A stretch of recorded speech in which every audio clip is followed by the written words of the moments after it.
and that enabled me to do a master's at the University of Oxford.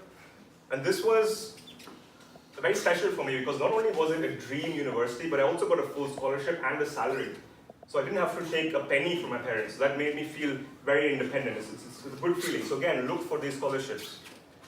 Now, Oxford is a very beautiful university. I mean, just look at that. It's also the oldest English-speaking university in the world, and it's based on a collegiate system. So different colleges, just like Delhi University, you have different colleges. Oxford also has some old colleges, some new colleges. Now, I was quite lucky that I got into arguably the oldest college in Oxford. It's called Merton College. That's the building over there. And it celebrated its 750th year just a few years ago. And just to put that into perspective, we're talking centuries before Renaissance in Europe. We're talking centuries before Mughal Empire in India.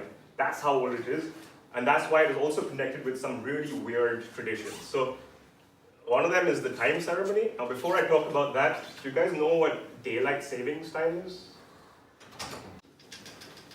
So daylight savings time is essentially, you know, when you wake up in the winter and you look outside and it's really dark, but in the summer it's really light. So a lot of countries around the world, they use a system called daylight savings, where you can artificially change the time so that when you wake up in the winter, it's sunny.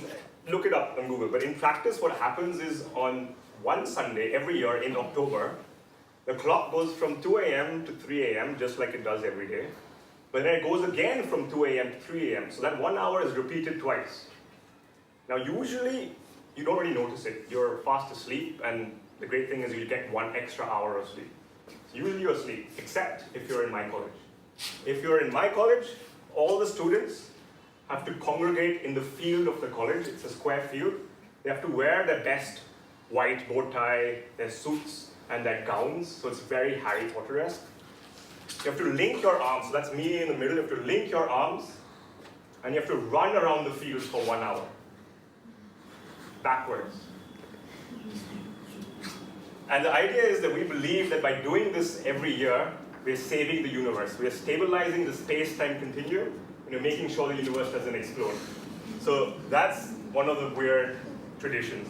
Another one is dining hall. So our college has a dining hall. This is a picture of another college, Christ Church College. The reason I show you this picture is because Harry Potter fans may find this familiar. Yeah.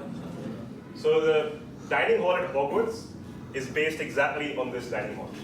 So the idea is, again, if you want dinner in college, you wear your finest suits, you wear your gown, and every evening at 7:30 you sit here and you get a 3 or 4 course meal, and it's ridiculously cheap. It's absolutely fantastic.